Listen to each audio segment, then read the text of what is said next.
సేవింపరో జనులాల చేరి మొక్కరో భావించనున్నాడిందరి భాగ్యము వలెను. సేవింపరో జనులాల చేరి మొక్కరో భావించనున్నాడిందరి భాగ్యము వలెను.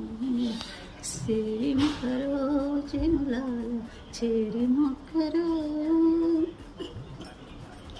అందముగా తట్టుకునుగు అలదుగా నున్నవాడు, అందముగా తట్టుకునుగు అలదుగా నున్నవాడు, కందువ ఇంద్రనీలాల గనివలని ముందటి వలని తా సమ్ములు నించుకున్నవాడు వచ్చి